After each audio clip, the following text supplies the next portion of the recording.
starting again, though. But you can. 5, 4, 3, 2, 1. Breaking Burn Barrel Inauguration Day party news, Alice. Oh, yeah? Breaking news. There's been a change of plans by a Burn Barrel VIP. Can I guess? Sure. Tim and Ken.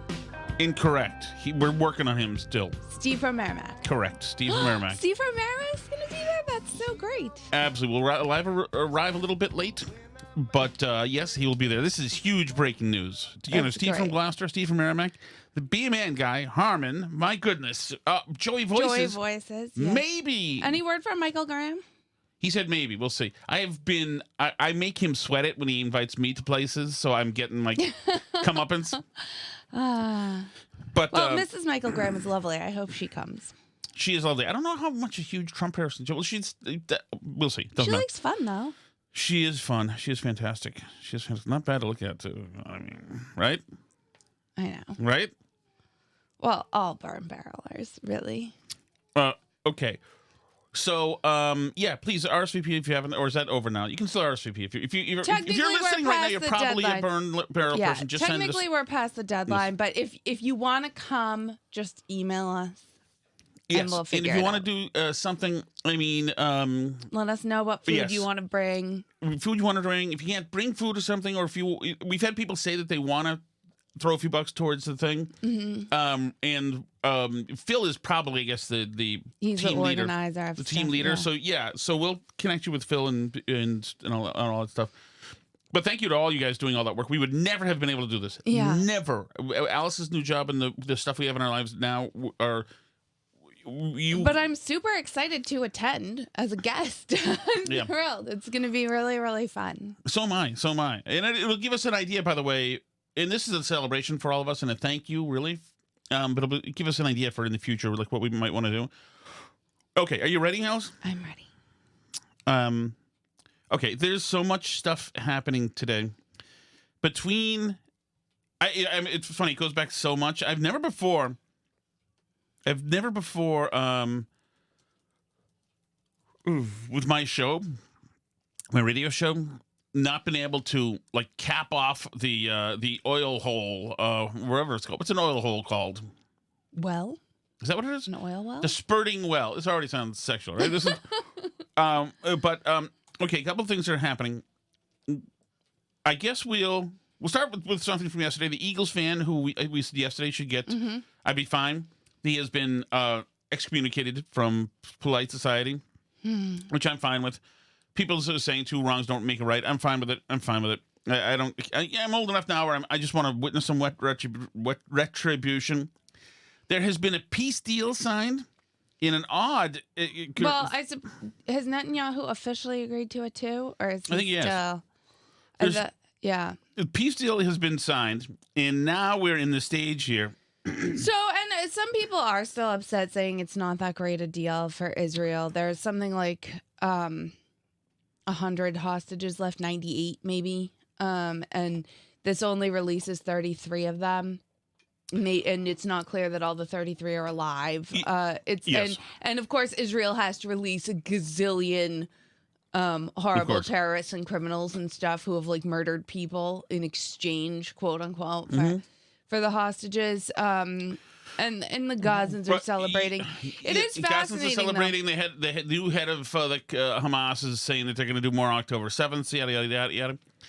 But I think that you're missing where social media is in this. This is a battle now for who gets credit. Right, Trump or Biden. Trump sent his leg breaker in. A guy who's I forgot what his job's going to be, but his leg breaker, the guy who he introduced last week, to go in and bully Netanyahu to make this thing happen. Yeah. But then, so now the deal happens that Biden couldn't get done, and which I agree is probably not a great deal whatsoever. So, like, why are we letting these guys have any hostages? I know that Netanyahu's under pressure from Israelis to get the hostages back, etc. But as far as I'm concerned, it's like negotiations should start with you first giving us our hostages, and then us saying maybe we won't kill you in the streets. Maybe something like that.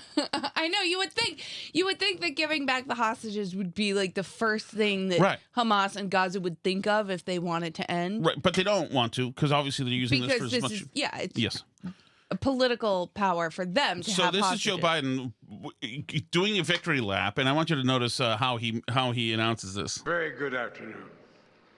Because at long last, I can announce a ceasefire and a hostage deal has been reached between Israel and Hamas. More than 15 months of conflict that began with Hezbollah's brutal massacre on October the 7th. Who's brutal massacre? Yes. Who didn't massacre on October the 7th? Hezbollah. Correct. More than 15 months of terror for the hostages, their families, the Israeli people. More than 15 months of suffering by the innocent people of Gaza. Wow, it's all these things on the world stage happened. They just happened. It's amazing. Amazing that just happened. So then it's funny. Then the Biden, they ask Biden, they say, who should get credit for this? And he says, is that a joke? As he walks off. So then the flack at the State House, who's obviously... Yeah, but everybody's been saying this. Then the flack at the State House, said, not the State House, the State Department makes a mistake and actually spreads the credit around. When it comes to the involvement of President-elect Trump's team, it has been absolutely critical in getting this deal over the line.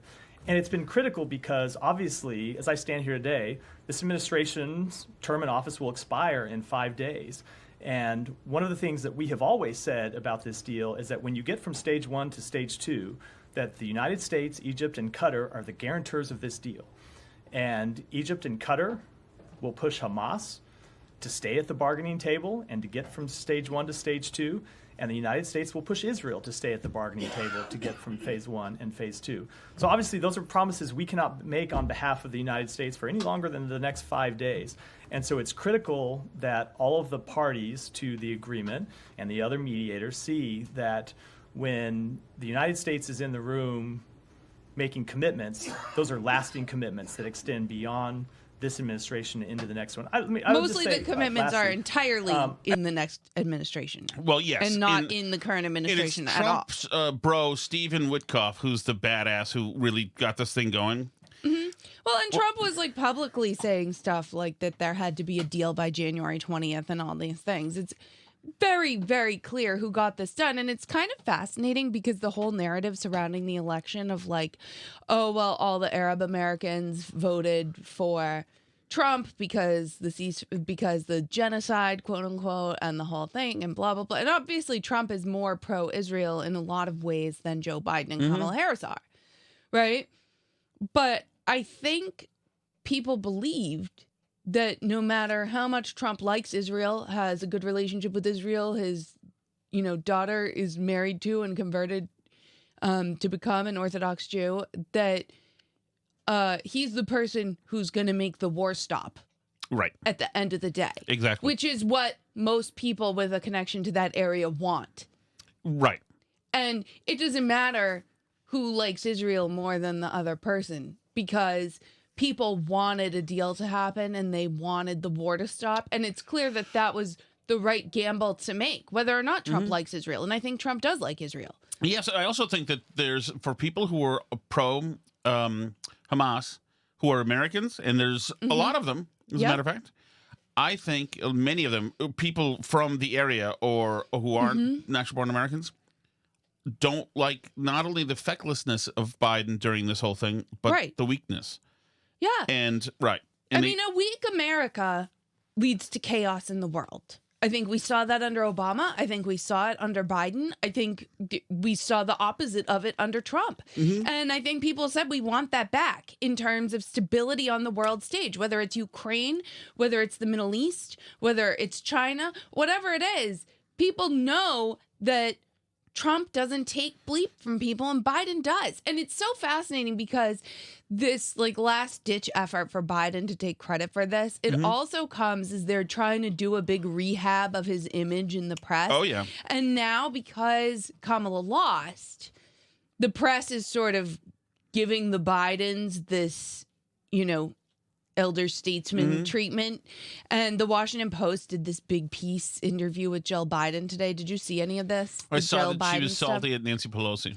Yeah, so I mean that was one thing out of it, but mostly it's like just a glowing profile of Jill and the Bidens, and they can't interview Joe obviously because his brain is mush. Yeah. So the first lady says she's at peace with this ending. Period. But. Period. Oh, here we go. Here we go. Let's just say I was disappointed with how it unfolded. Why? I don't know. I learned a lot about human nature. Meaning, I think that's all I'm going to say. It isn't all she's going to say. You see, lately, Jill Biden has been blah, blah, blah, blah, blah. So it goes through this whole interview.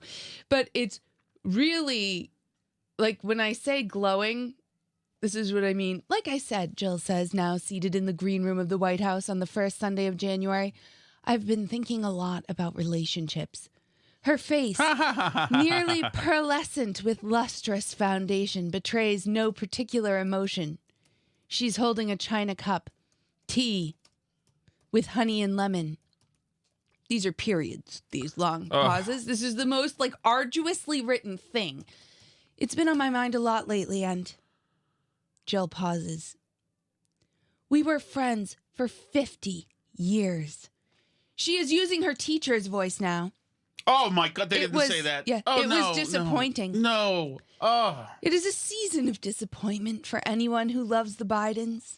Oh. The holiday decorations had just come down. The White House feels emptier.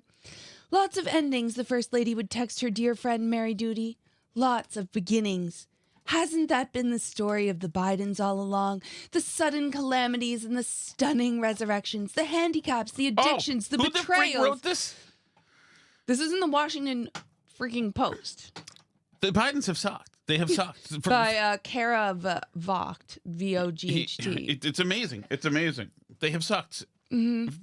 It's incredible because they've sucked at everything. They've ruined the country. They've ruined their own kids. They ruined their daughter, the son. They've ruined. Yes, you're right. Their personal lives. He's a crook. He's been doing bad stuff like whacking political opponents forever. And she's like, I can't believe we've known him for so long. What do you mean? You're all whores. Sure, Jill says when asked whether her husband could have governed the country for another 4 years. I mean, today I think he has a full schedule. He started with interviews and briefings, and it just keeps going. So can I play? Are you still working on that? There was one more. It goes through like the tragedy of Hunter having to be in court. It was so sad. The horror of the debate and how Jill was accused of doing all this stuff and goes on and on. But I want to get to this part at the end, which was just like really incredible, where it talks about where'd it go? I hope that women remember me as see me as a reflection of themselves. You know, a mom, a grandmom, a working mom, a sister, a friend. She wants to be remembered as a healer who traveled the country to comfort Americans as they emerged from the depths of the pandemic. What a psychotic. She wants to be remembered as an educator, not only for being the first ever First Lady to retain a full-time job teaching English and writing at Northern Virginia Community College, but also for bringing a teacher's eye to a renovated White House tour and adding a literacy spin to ceremonial events such as the annual Easter egg roll. But isn't that, by the way, such a insecure boomer chick thing to do to retain that job? No, I'm earning my own keep, by the way, on my own merits. I have retained a full-time job of what I want to do. I'm not living in a shadow whatsoever. Sure, I take the plane all the time and I love it. I say, don't forget who you are, the First Lady says, when asked for her message to those in grief. We are stronger than we think we are, and we will move forward and still continue to care about all of the things we care about. Dude, what a dumb sentence that is. The issues that we care about, the people we care about. Lots of endings, not always of one's choosing. Lots of beginnings, however uncertain. The only thing you can do for people at such times is love them through it. Oh. Raul helped build this organization with the understanding that the diversity of this community, as distinct as the Bogotas of the Bronx, as beautiful as the blossoms of Miami, and as unique as the breakfast tacos here in San Antonio. Fantastic. Sarah Vaught is a politics reporter for the style section of the your Washington strength. Post, writing features and profiles that capture the political moment. She grew up in Eastern Connecticut and lives in Washington. Oh, my goodness. But I thought that was funny, especially coming from the Post today, when apparently the Washington Post just 400 of them signed, which incredible that there's 400 of them still working there to start with, much less to sign something. But 400 of them have signed a letter to Jeff Bezos expressing alarm over the newspaper's direction, according to Brian Stelter, and asking Jeff Bezos to intervene. The employees, including some of the Post's best-known correspondents, are asking Bezos to come and meet with the Post leaders. He'll be in town next week for the inauguration. Do we think Cara Vaught was one of the signers of the letter that's alarmed? I would say yes, as a matter of fact. I would say she's probably one of the alarmed ones. Yes, I would say so too. And I know that the thing is about you is that you're going to be following your favorite Post employee. I understand you're going to be following your favorite Post employee to a different place. Alice, is this true or not? Do politics, we're going to do law, but we know that any successful pro-democracy movement also has to be very vocal about Who is this? culture. We'll have a humor column. We'll even have a cooking column, but we're going to sprinkle in a little bit of pro. That's Norm Ornstein. I was trying to get to Jen Rubin. She did here we go. Hi, I'm Jen Rubin. And I'm Norm Eisen. I am here to announce I am leaving the Washington Post in order to co-found with Norm an exciting new online platform, The Contrarian. We are going to bring you written material, podcasts, interviews, social media, all in defense of democracy. So contrarian to be against Trump. The media landscape really lacks a voice. Here's KJP saying, taking the credit. And we're sort of dancing around who gets to take credit for this deal. No one's dancing around here. The State Department briefed our colleagues that President Trump was critical in getting this deal over the line. Do you not agree with that statement? I mean, look, I'm not going to speak to a random person. I don't know. A random person. It's a State Department spokesperson. A random person. I'm not going to speak to it. Meanwhile, she's dressed like a neon version of Cookie Monster today. You're gonna miss this. Are we gonna seriously? Can we all now just say that what a freaking clown she was the entire time? God. Every day she was an idiot. You know what, KJP? Make it about you. Make it about you as much as possible. Do you have the part where she talks about how she's on the shoulders of the people who came before? Is that old or new? No, today. Is that? I'm not. I don't know. Let me see if I can find it for you. Go ahead. But yeah, she's been a joke this entire time. Mm-hmm. She's useless.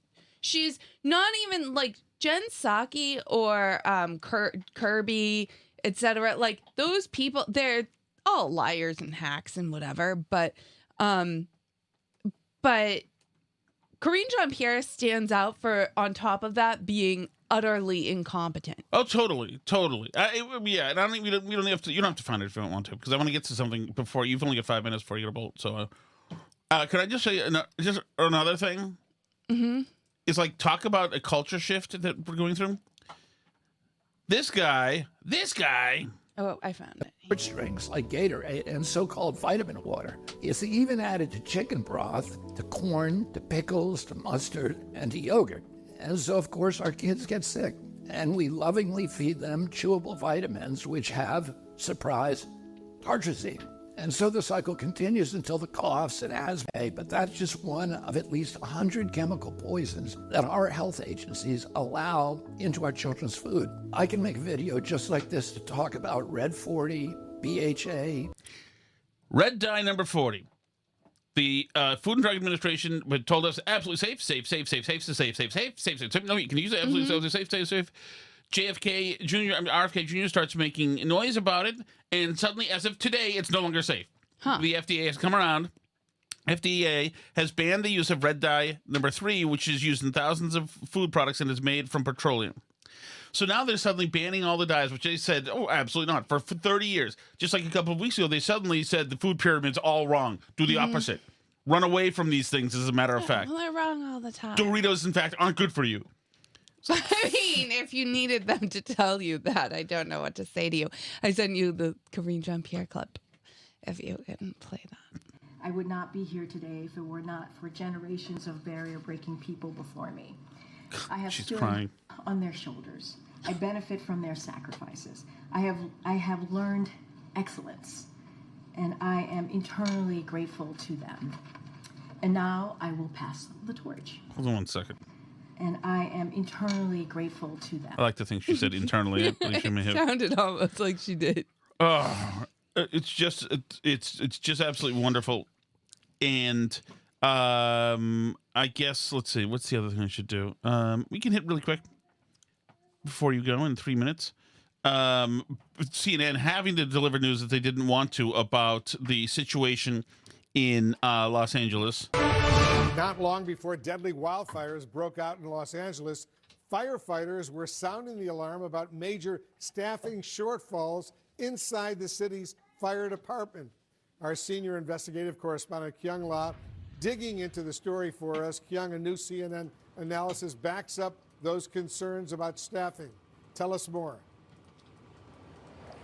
You know, we've heard sort of the back and forth about fire budgets involving the current mayor, but this is an issue that precedes this mayor. This is years in the making. The fire department has warned of dire consequences, saying that they need more money, they need more firefighters, and they warned of this as recently as last month.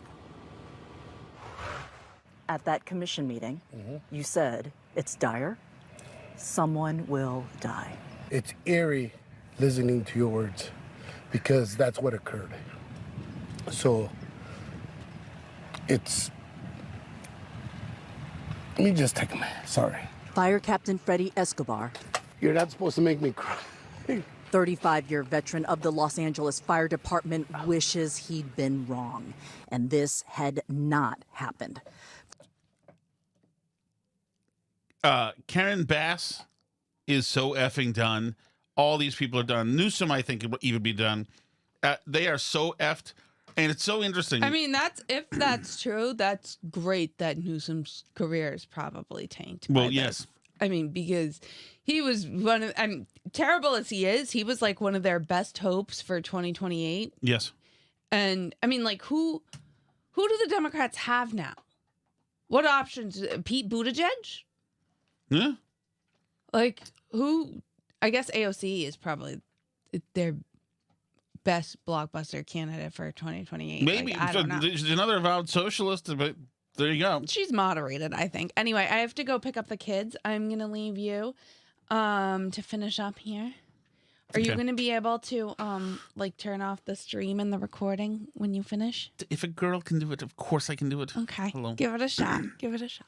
All right, before we do the chat, I want to go through a couple of other things with the with all of the committee stuff today. It was fantastic. Big winners. You know, usually I didn't expect the Republicans to do all that well, but Pam Bondi is fantastic. Rubio was great. Obviously, Hegseth yesterday was great. I think the problem is the progressives, they look at somebody like Hegseth and they say, okay, he's a jarhead, obviously. He's a meathead, jock kind of guy, Navy SEAL kind of guy.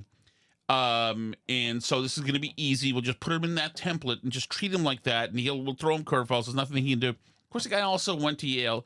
The guy's also just intelligent, and he's not a dumbass.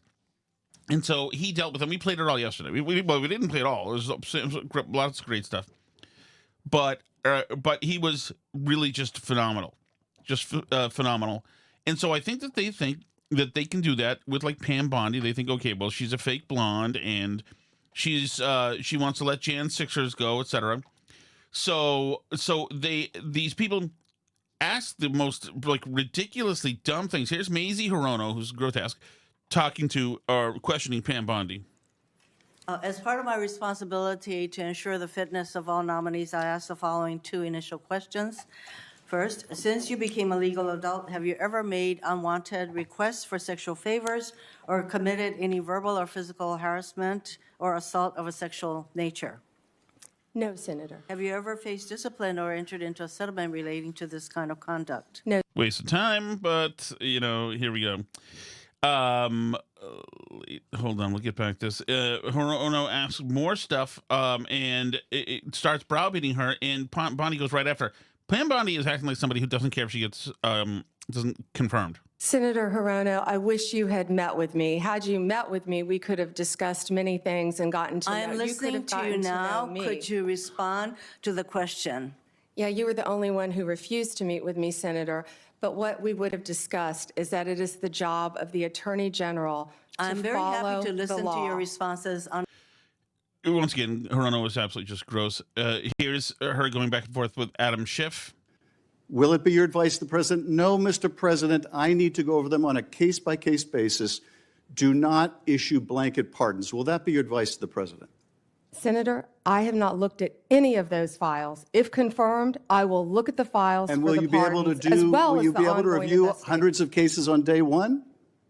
I will look at every file I am asked to look at. Of course you won't. So will you advise the Hey, president? can I will answer you- the question? Well, my question I would is- have plenty of staff. You said, of course you want. You'll be able to review Listen, I'm hundreds not of going to cases on the first mislead day? this body nor you.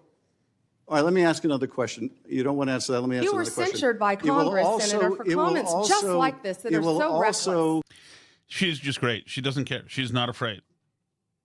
She's not afraid. I'm asking you, sitting here today, whether you are aware of a factual predicate to investigate Liz Cheney. Senator, no one Based has on what asked you me know. to investigate Liz Cheney. That is a The hypothetical. president has called for it publicly. You are aware of that, aren't you? No one has asked me to investigate. But the president Liz. has We're called- also the worried about president- Liz Cheney, the Senator. president has You know what called we for should this- be worried about? Ms. Bondi, the please crime rate answer in my California questions. right now You is are through aware, the roof. Ms. Bondi, Your my- robberies Ms. are Bondi, 87% my higher question- than the national My question average. is this. That's what I My want to question be is focused this. on, Senator. Do you have the if I'm power to confirmed say as no to the Attorney president? General. Couldn't happen to a better dickhead. Dick Blumenthal going after her.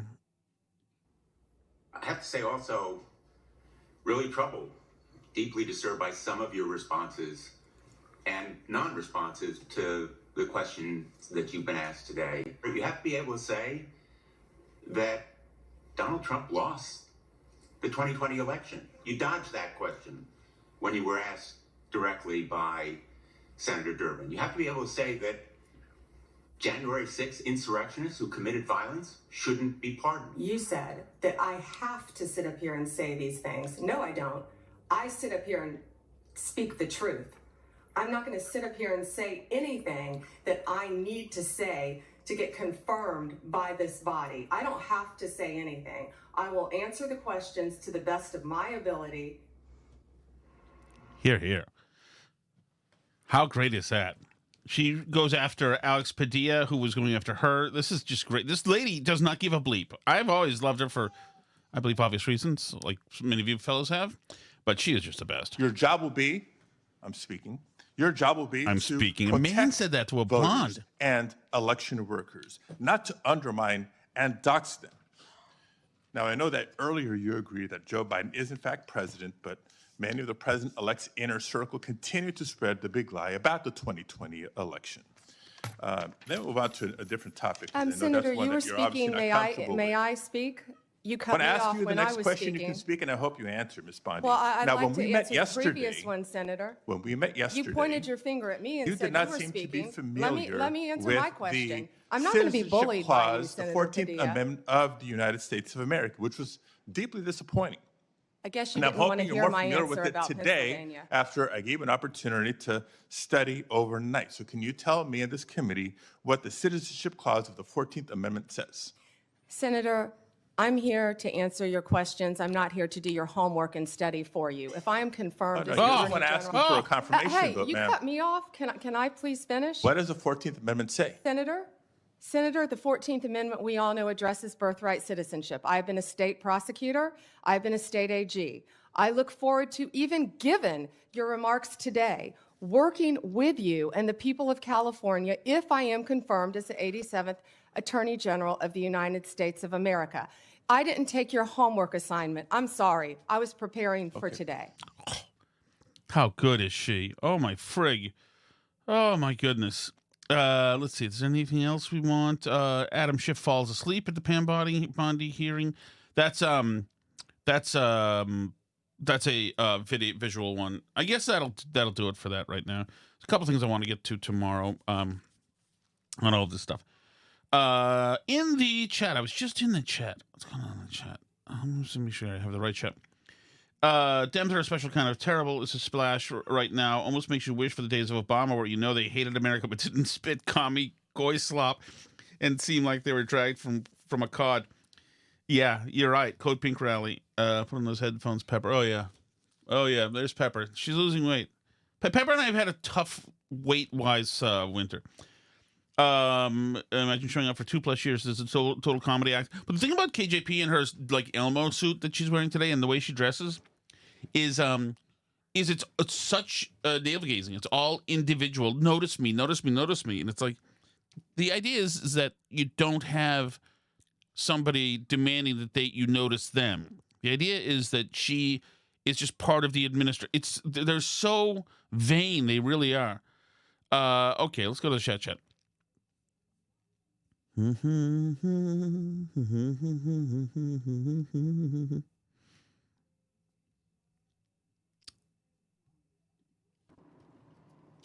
Hi, Steve from Merrimack. Hey, Steve. Am I the only member of the Burn Barrel audience who, when the alert about the live feed doesn't show up, you start to panic a little bit? It happened to me this past Sunday when the live feed alert didn't show up in the late afternoon into the early evening. Yes. I started imagining disaster scenarios. And the specific one I was imagining was, in my mind, I saw like 2 or 3 EMT trucks in the West Newbury driveway of the Shattuck home. Yes. And inside the living room, I saw several EMTs hovering over Tom on the floor with one of them yelling, "Clear!" Oh, yeah. I can't help it. But maybe I have been listening too long. I know too much. I don't know. But needless to say, Tom, I was thrilled that you showed up for work the next day.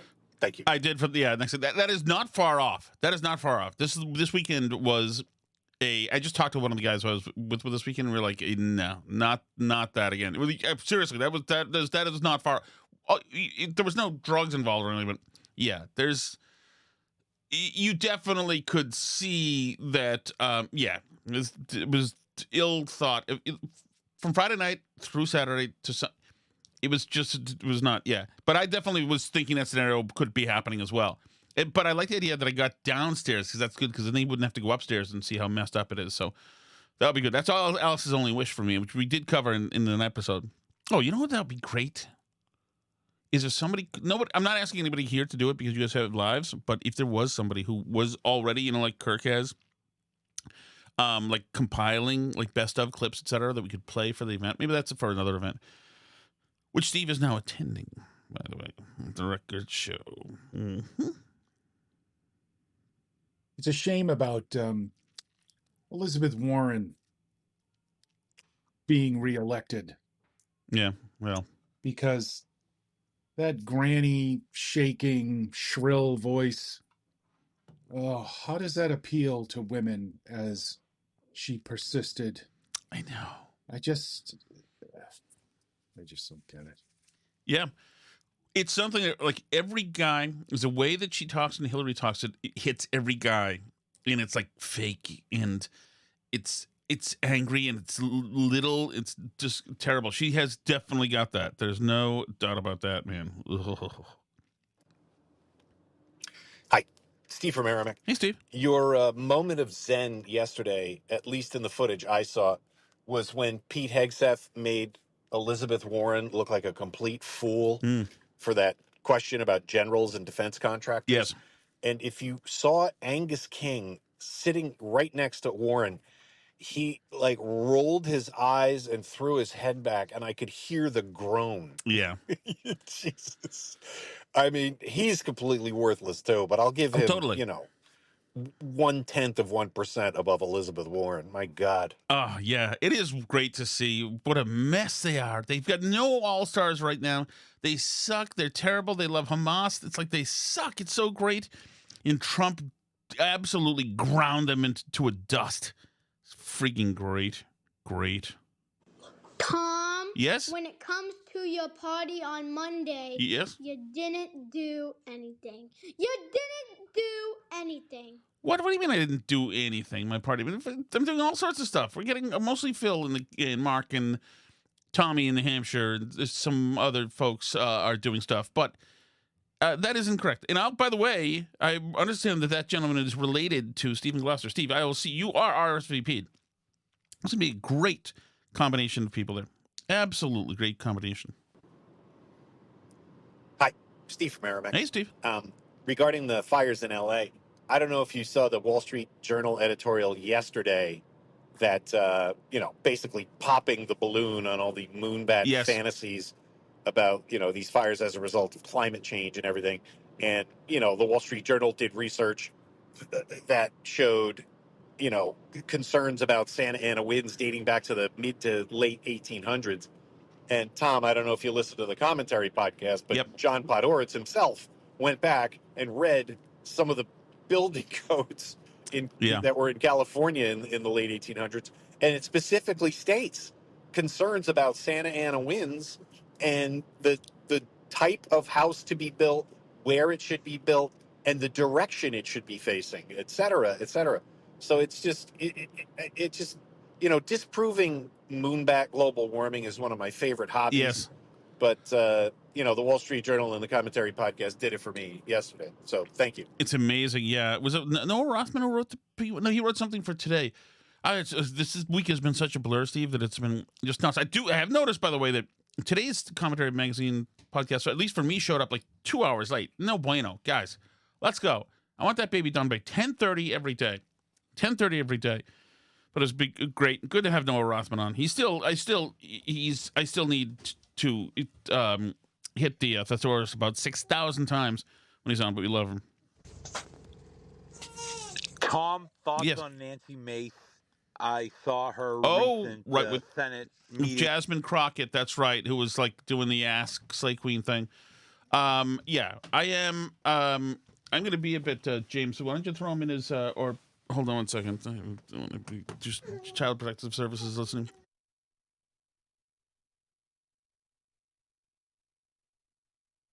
Okay. Yeah. Or hearing or wherever it was, where she challenged another congresswoman to a fight outside. Yes, we like that. I don't know about you. I'm completely enamored with her. Yep. Beautiful, feisty, intelligent. I'm all in. Yes, and I would say curvaceous, indeed. Yes, I am all for Nancy Mace. All for, absolutely. Absolutely, yes. And the Jasmine Crockett thing, I actually have a slight crush on Jasmine Crockett, too. I'm sorry. I don't know what it is. Let me know, guys, if you're there, too. Are we having a crush on Jasmine Crockett? I don't know. I like Living Dangerously, I think. I'm not even sure. Okay, let me see what else we got here. Okay. Oh, no, it's just, sorry. I'm on the wrong page, totally. We're so freaking turned around. But it is exciting. It's an exciting week. All right. Here we go. Hi, Steve from Merrimack. I just wanted to let you know that Mrs. Steve and I will be missing Joe Biden's farewell bullshit address to the nation because we're going to the movies for the first time since August of 2019. Wow. Okay? We saw Quentin Tarantino's Once Upon a Time in Hollywood in August of 2019. Wow. And haven't been back since. But tonight we're going to see Den of Thieves 2. Den of Thieves 2. What is even Den of Thieves 1? Do I know this? Den of Thieves. Do I even know what that is? Is that Ice Cube? And I don't even know. Den of Thieves 2. Pantera? What that is? Gerard Butler. I think I remember him from the early 2000s. 50 Cent, we like him. Pablo Schreiber, I don't know him. Mo, I don't know what this is. Hard drinking leader of the regulators, an elite unit of the L.A. Sheriff's Department. Like usually an action movie guy, but it's you going to the movies. I'm glad. I'm sorry Fauci ruined your cinematic experiences for the last 4 years. And if you haven't seen Den of Thieves, it is one of the top 2 total ripoffs of the Michael Mann movie Heat. from Oh, 1995. which I The other loved. being The Town. Oh, wow. All three of which, they're very high-quality films. But I just thought I'd share that. Thank you. FJB, baby! Here you go. And, well, good for you, Steve. Which theater are you going to? Because the Methuen one is back open after a slight rat infestation, which, of course, around here we are not judging. But let me say this. If you're going to rip off two movies, then those are two fun movies, two heist movies to rip off. So I'm all for it. Guys, thank you as usual for being awesome. And by the way, if you still anybody else is going to RSVP, burnbarrelpodcast@gmail.com. Any other questions, let us know. Right there. Once again, I apologize for Sunday. It was not my fault. I was pressured. And thanks so much for being great. I can't wait for Monday. I have to lose 60 pounds before Monday, which is going to be tough to do. So, or else I just have to make sure I'm angled correctly in front of everybody. C'est la vie.